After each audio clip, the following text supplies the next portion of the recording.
I think it's a really exciting time because mental health, there's obviously still a stigma attached. There's still a long way to go, but we've also come a long way with it. I mean, I agree. More and more people are talking about it, understanding depression a little more. It's not just like, oh, deal with it, or people thinking you're lazy or whatever, right? It's actually, people are starting to understand it a little more. Yeah, I agree. Which is great. It's an exciting time. So let's get into the relationship a little bit. Hang on. Oh, here we go. I thought it would be the wine, but... Okay. Okay. Ready. So you guys started dating in the summer, correct? Yes. Okay. So, I mean, obviously, did you understand what you were kind of going into before? What are you getting into? Yeah, well, kind of. I mean, Yeah. did you tell him about? Were you open with Jeremy about the? I didn't mental have health? any issues then. No. It was it all came in really, really fast. So this after- was your first bout of everything? Yeah. Really? Now I had some of the baby blues, postpartum depression after one of my 3 children. But it really wasn't that bad. You know, like I never went to the doctor or anything. I knew what it was. I understood it. There's some mental health issues in my family, so I could recognize it. Right. Are your children young? My now, 10, 6, and 3. Yeah. Ah. They're That's a young. good good little range. I like that. Yeah. The third one was a big surprise. They're the best surprises ever, right? She's a cute surprise. Sure. She's a fireball, that one. Yeah, for sure. I have a lot of gray hairs. I've got one of those as well, so I can relate there. Okay, so you guys had started dating, and you didn't even know, so it was impossible for you to know. Right. Do you mind just kind of saying how you feel about it now, or like she's come a long ways. Like it basically did start. I noticed stuff happening back in the beginning of August. Yeah. Just with the person that was treating her poorly and just other things that were kind of surrounding her, and then concussion, falling, fainting. Yeah. Like that kind of just sparked everything. Mm-hmm. And the not being able to work, like not feeling productive, Right. was a huge, part of the depression. Sure. Like, what am I getting up for today? Yeah. That's not a good I didn't feeling. mean to cut you off, darling. No. I do like to talk. Fair enough. Yeah, and when I met her, I always just elaborating kind of on the working part. Like she always Was on the go. Was always on the go, Mm-hmm. and when she couldn't do that, that just basically started really shutting her down. Mm-hmm. Right. And then just things snowballed, and she tried to keep herself busy to keep her mind off things. And like obviously, I didn't know it then.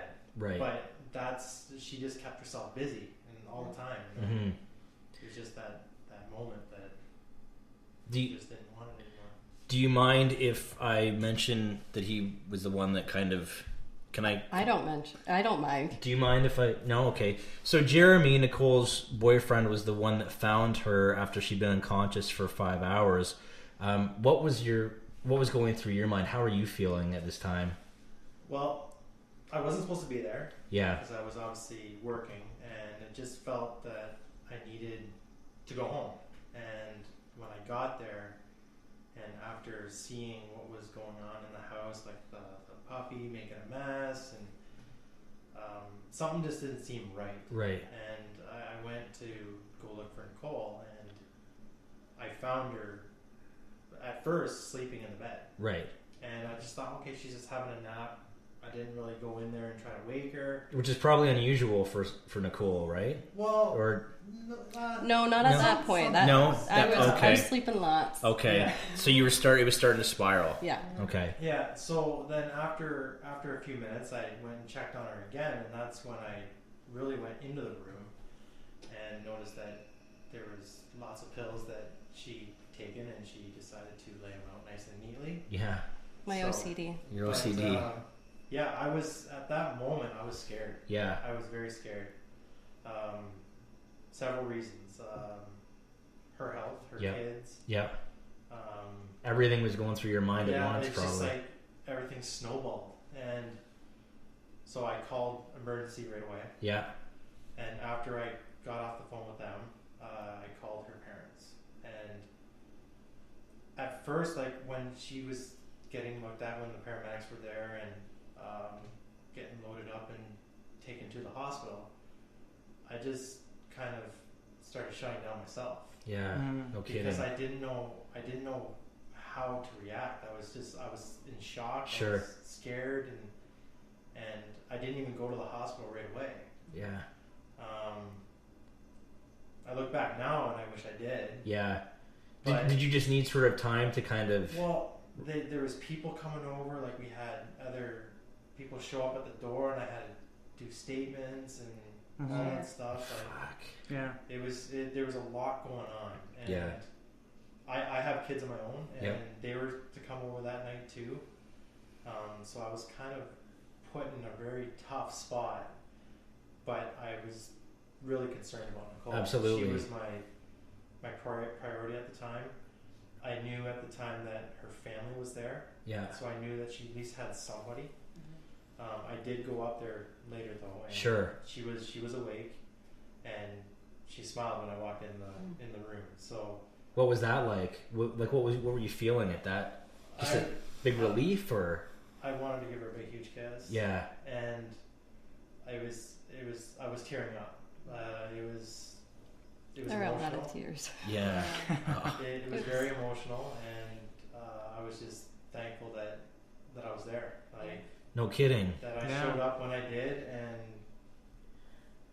kept her here, because that's a big relief on my shoulders.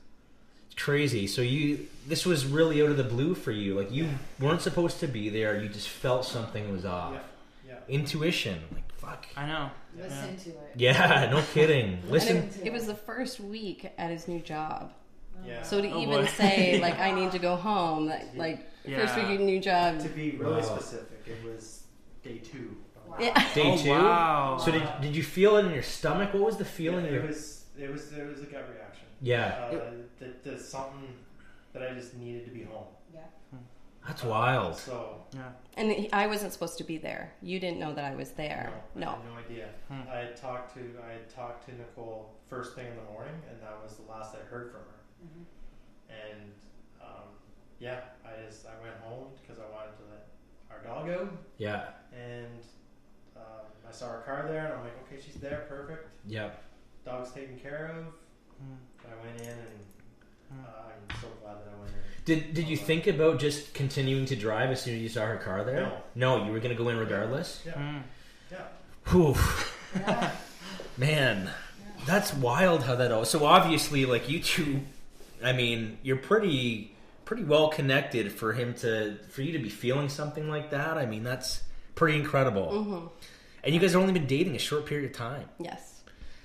Amazing.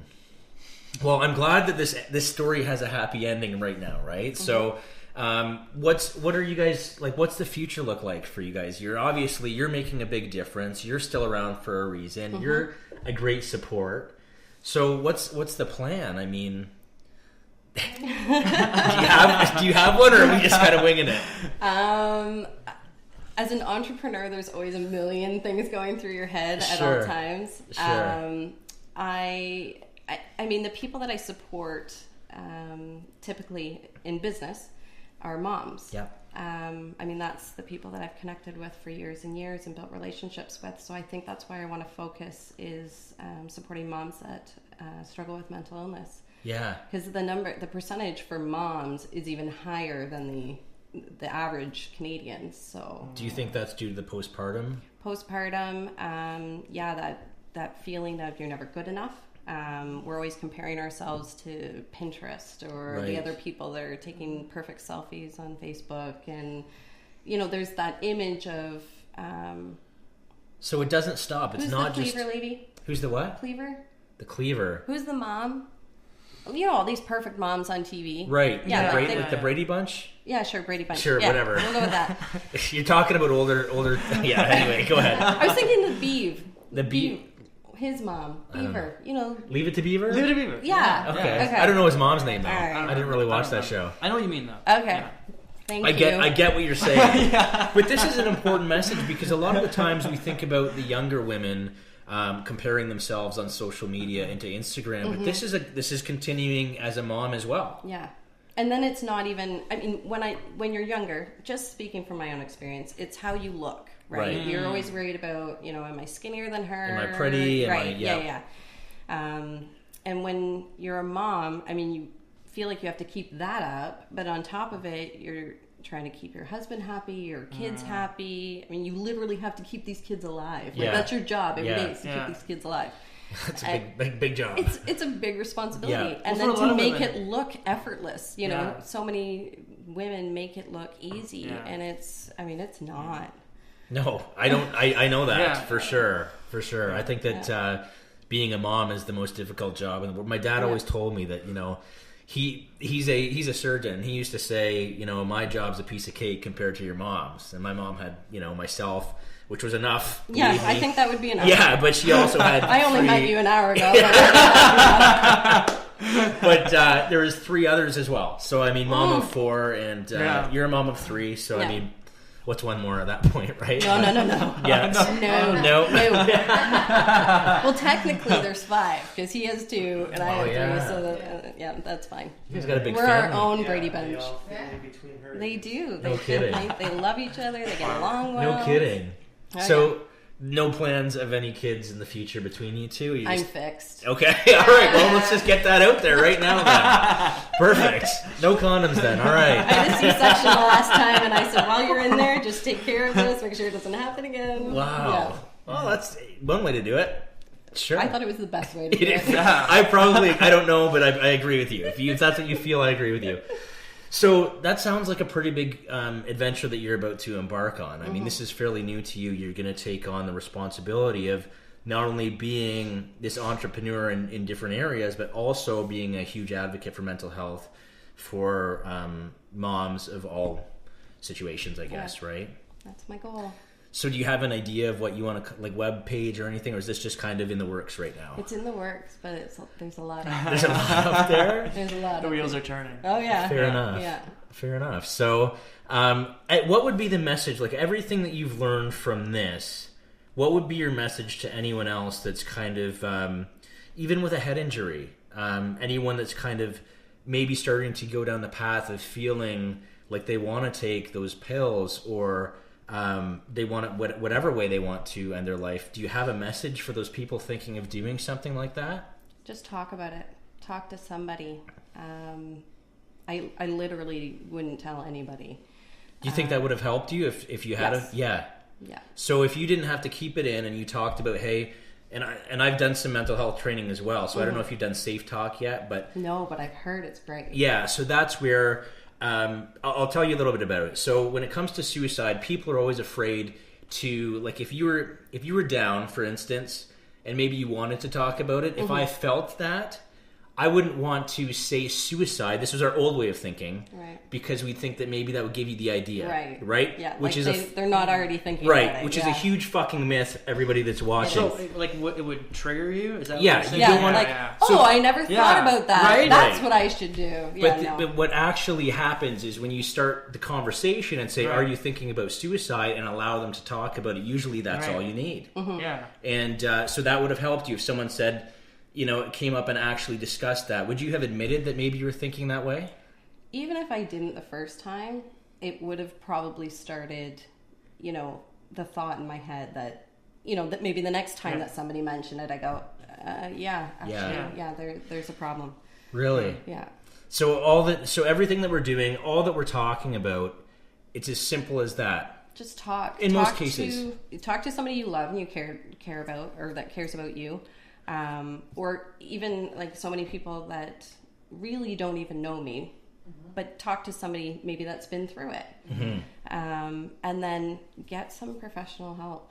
So for anybody watching, are you available to, if anybody's thinking along those lines, especially obviously women or moms, are you okay with them reaching out to you? Absolutely, 100%. Okay, awesome. Yeah. As well, I mean, we're here if you want to reach out to us as well. If you're if you're male or whoever, we're here as well. So I don't discriminate. Yeah, there you go. Well, we can tag team anyone that wants to to reach out. Well, I think that's amazing. Do you think that the person that you would have felt most comfortable with would have been your sister talking about this issue?